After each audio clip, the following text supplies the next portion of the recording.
Yun, nakatama ka doon, kumbachero eh. Ba't mo naman itatanong doon sa guest mo kung ano ang mapapala ni Shen Jinjiang doon sa kwan? Ba't siya magsasalita? Siya tanungin nyo. Ang ganda nung sagot ni Alex. Siya tanungin nyo. Hindi ako.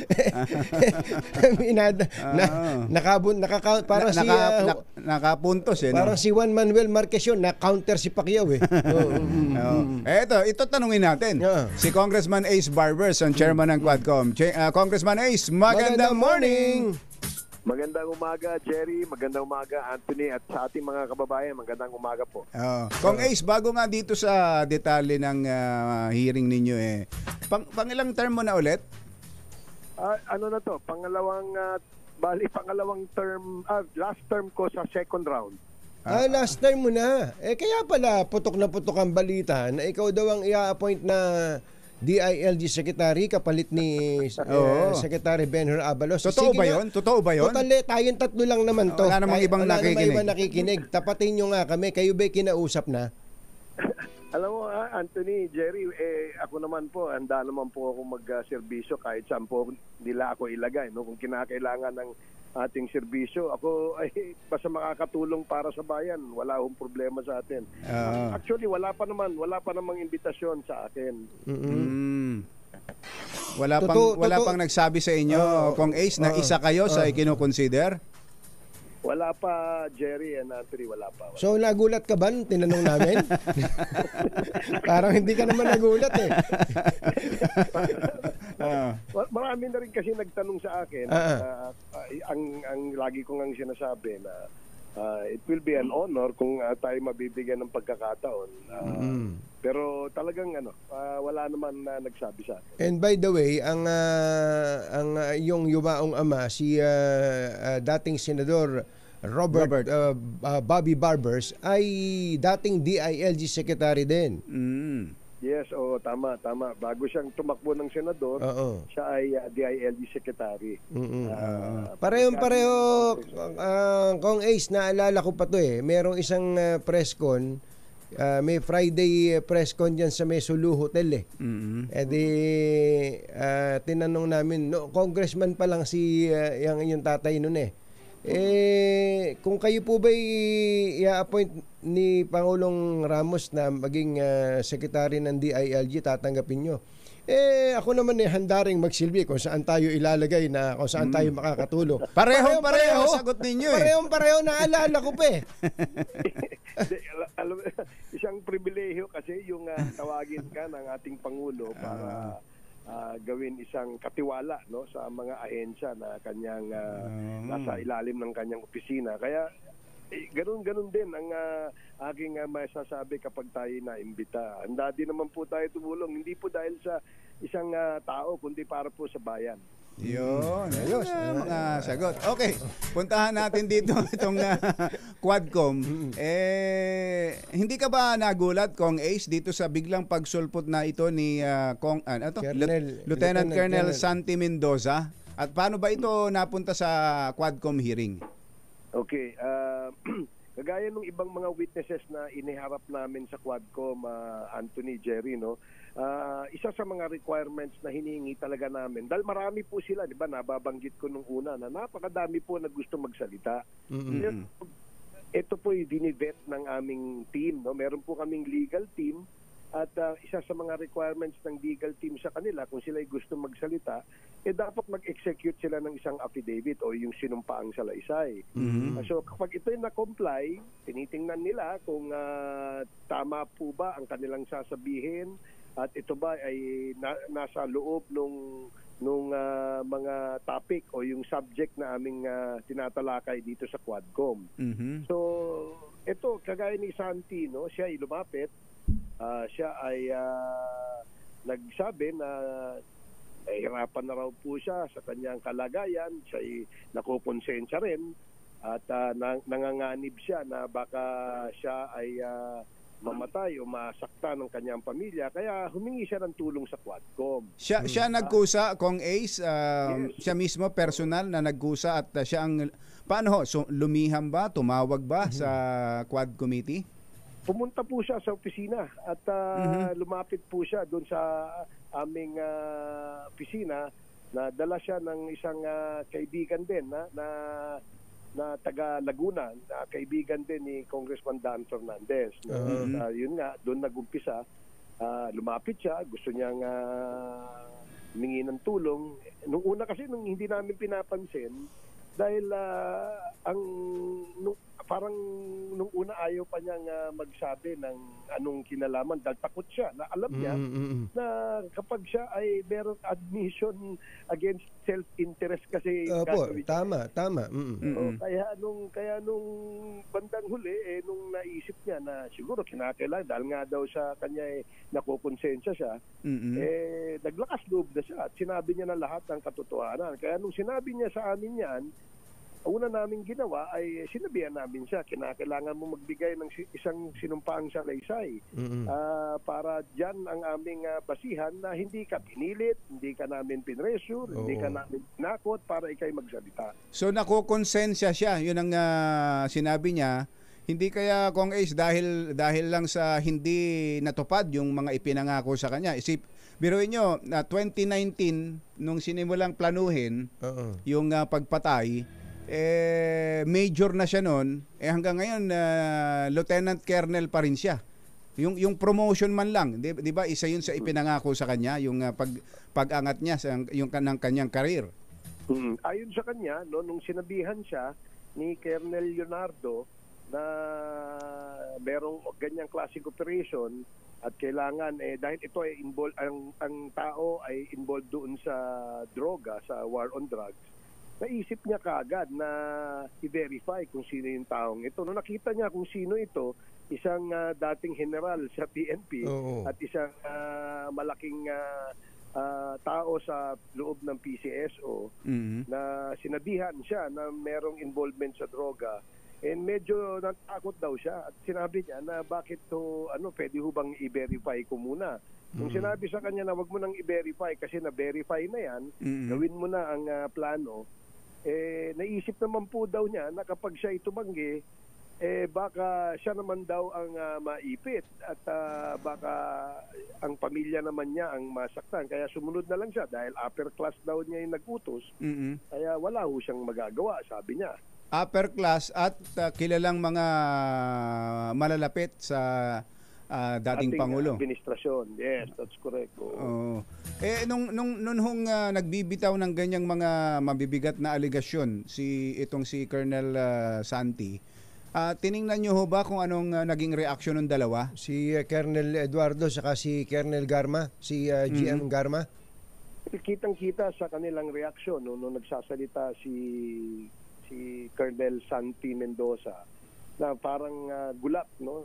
Gulat na gulat sila dahil nung pumasok sa loob ng hall itong si Santi Mendoza at yung isang witness din na si Nelson Mariano, parang ikinagulat, no, nung dalawa, si Colonel Garma at saka si Colonel Leonardo, na hindi nila inaasahan na itong mga ito ay magwi-witness dahil kung tatandaan mo, Anthony, Jerry, nung pinakilala namin siya, sinabi namin na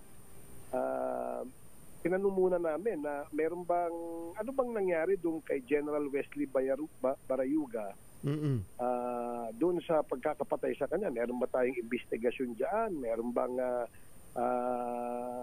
ginawang report, no? And nakakapagtaka dahil sa loob ng 4 na taon ay walang report. Pero yung isang Lieutenant Colonel na na-ambush din nung una, si Colonel Barandong ba yun? O Barandog.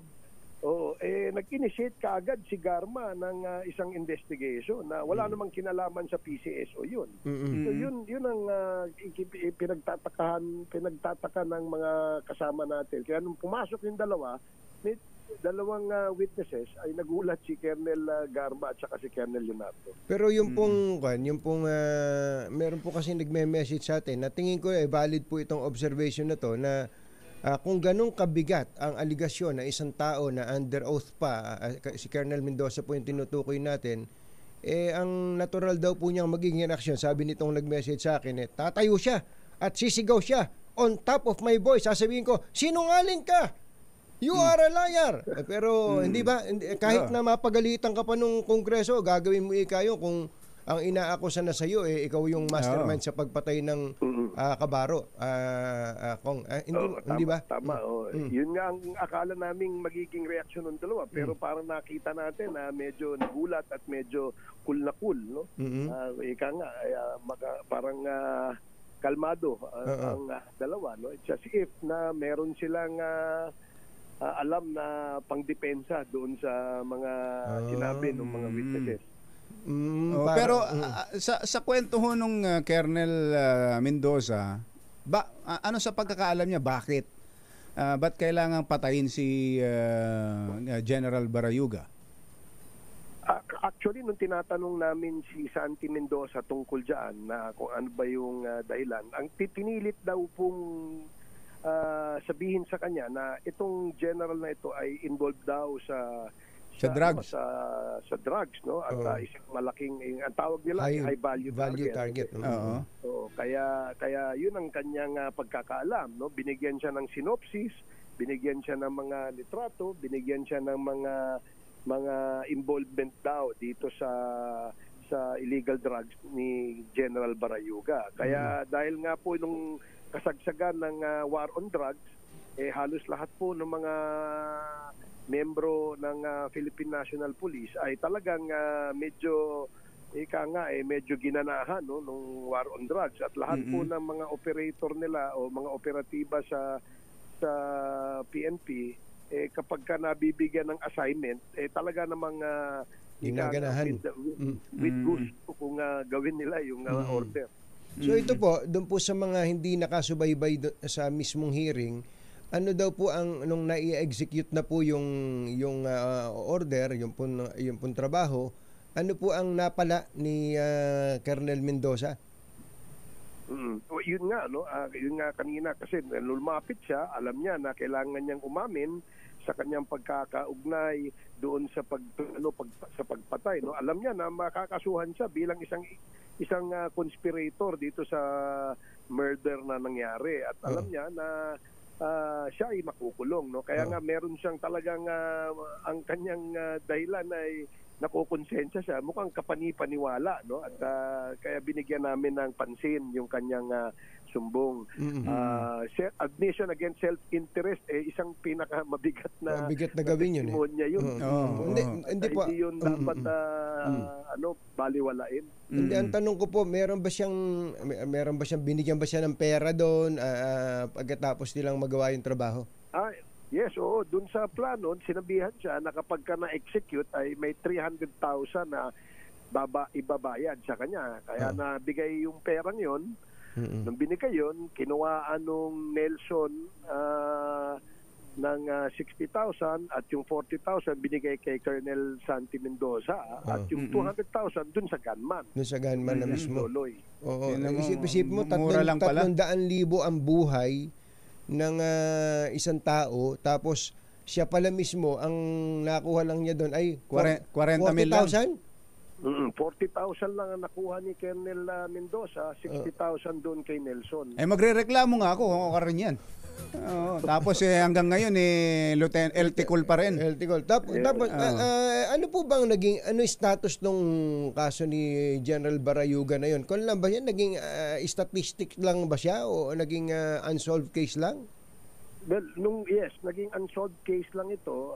Nung tinatanong namin yung dating chief of police ng Mandaluyong kung saan nangyari ito, sinabi niya meron daw silang SIT Jing Pinorma, yung task force para to investigate yung pagkakapatay kay General Barayuga dun sa lugar, at hindi naman na-establish daw doon, no, sa kanyang investigation na ipinasa sa CIDG na hanggang ngayon ay ongoing ang investigation.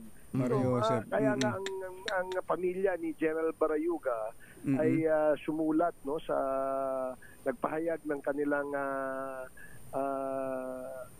reaksyon dito sa pagkaka-investigate ng Quadcom na kahit daw papano ay nabuksan nabuksan ulit itong murder case kay Oo. General Barayuga. Napakahalaga ho yan. Malaking bagay ho talaga yan sa pamilya. Hindi lang doon sa pagkakapatay sa kanya, kundi para malinis din ang pangalan. Nung tao, Kung talagang mo isinangkot pa sa drugs. Sa drugs. Kong Ace. That's correct. Kaya medyo nagpahayag din ng nagpasalamat ang pamilya, ang misis mismo ni General Barayuga sa Quadcom. Kaya sabi nga namin na pipilitin po namin na lahat itong aming nakalap na ebidensya at mga testimonya ng mga witnesses, ipapasa ho namin ito sa PNP para patuloy yung kanilang investigation. Pati ho ang PMA Class 83. Nagpapasalamat po sa Quadcom. Oo. 83. Pero ito, isa lang siya sa nagsalita. Meron bang magko-corroborate pa o mag-susuporta dyan sa pahayag na yan ni Colonel Mendoza? Yes, yung Nelson, yung isang witness na Mariano. pinisenta rin namin, si Nelson, pero nawala na ng oras para sa Ayun yung katabi niya. Ito yung pinapakita namin sa video. Ito katabi niya sa kaliwa niya. So, yung sa kaliwa niya, yan si Nelson. Ano hong papel niyan, si Nelson? Okay, si Nelson ay dating pulis, no? Siya po ay natanggal sa pagkakapulis sa kasong administrative, no? At nung siya ay natanggal, siya ho ay may mga kilalang mga humahawak na mga hitman. Ika nga. So, kinontak siya ni Colonel Santi Mendoza para maghanap na magtatrabaho dito sa war against drugs na ito, na kung saan ang kanilang tinarget si General Barayuga. Sino yung Tox? Sino yung Tox, sir? Si Tox, yan ang isa sa mga tao sa loob ng PCSO na taga-CIDG na inassign ni Colonel Leonardo kay Colonel Garma. Etong Tox na to, siya ang nagbigay ng pera dito kay Nelson pagkatapos na matapos yung trabaho nila kay General Barayuga. Siya nag-abot ng 300,000. At itong si Tox, ito yung pinaghahanap ngayon dahil nga supposedly kasama siya dun sa hearing na yun hindi siya sumipot nagsabi na siya na siya ay pupunta doon pero hindi siya sumipot. Alam mong nagtatago. Kaya itong si Tox, malaki ang kanyang partisipasyon dito dahil siya ang nag-abot ng pera at siya ang nagbigay ng info, anong oras aalis, anong plate number ng sasakyan, ano yung may mga pictures daw pong pinadala dito kay Nelson, itong si Tox. Tsaka siya yung direktang under GM Garma. That is correct. Tama. Parang may binanggit pa na yung sasakyang gamit ni Colonel Barayuga, ni General Barayuga nung mangyari ay issue vehicle ni GM Garma.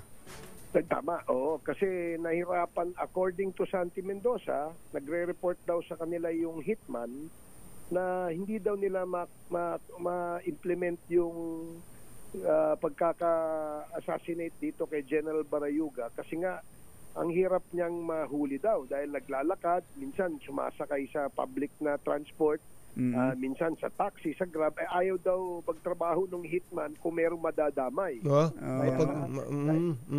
Kaya kahit pa paano may konsensya. Parang gano'n, Grabe. Kaya ang tawag nila, ang pagkakabanggit sa amin ni Santi Mendoza, kinahon. Ayun talaga. Talagang binigyan ng sasakyan para doon patayin. Walang kawala no? Para walang kawala. In fact, yung sasakyan na yun, in-issue ng umaga, nung hapon, doon siya namatay. Antindi, no? Umaga lang in-issue. Hindi man lang pinalipas pinatagal. ang isang linggo. Kung so sa pananaw po ninyo at ng committee, credible ito pong testimonya ni Colonel Mendoza dahil nga doon sa aspeto ng admission against interest ito ano? Isip mo ipagpapakulong ka para dito nananay kung tutuusin wala naman ang nakakaalam niyan. Totoo, talagang mabigat na klase ng testimonya 'yon kasi nga admission against self-interest at ito ay binibigyan ng bigat ng korte, no? Dahil wala naman siya pakinabang dito except that kapani-paniwala yung kanyang pahayag na kaya siya lumapit at umamin dahil nga po siya ay nakokonsensya. Ayun ang sa tingin ko na magkakaroon ng magandang weight, no, dun sa kanyang testimony. What's next tungkol po din sa particular issue na to? Meron pang Anthony, Jerry, meron pa kaming hinihintay, no, na isa pang witness, no, sasabi maaring mag-corroborate dun sa excuse me, sa sinabi ni Colonel Santi Mendoza at saka ni Nelson, no. Meron pa. At ito i-forward namin ito sa CIDG para magkaroon na ng closure itong pagkakapatay kay General Barayuga. In fact, alam mo ang komentaryo ng ibang mga taga PCSO at saka taga mga classmate ni General Barayuga sa class 83.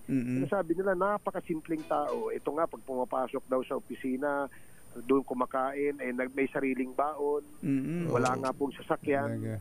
Tapos kung ano po siya, napakasimpleng tao. Wala pong karangyaan na makikita sa kanya. Kung involved sa drugs yan at kung malaki involvement sa drugs, hindi ganyan ang buhay niyan. Hindi ho malinaw bukod dun sa inisyuhan.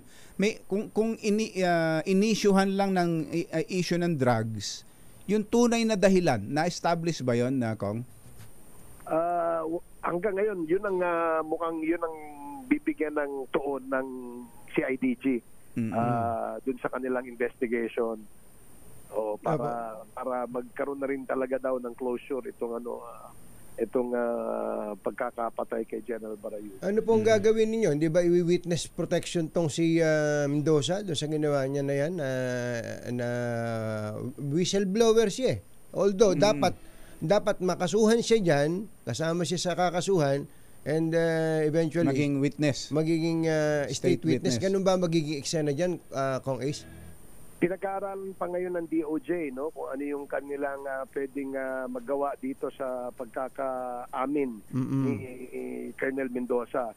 Yes, mukhang eligible siya dito sa witness protection program, pero meron kasing prohibition itong witness protection program na hindi ito mag-a-apply sa mga current kawani ng gobyerno, no? Pero meron din daw po exemption. Kaya yun ang pinag-aaralan nila. Meron daw batas na pinasa na kung saan merong possibility na maipasok sa WPP o Witness Protection Program ang mga kawani ng gobyerno, lalong-lalo na kung law enforcer, kapag mabigat ang kanyang testimonya at ito'y nagawa sa isang legislative inquiry. Yun ang pinag-aaralan. Actually, yun ang aming pinasa sa kanila, no, sa DOJ.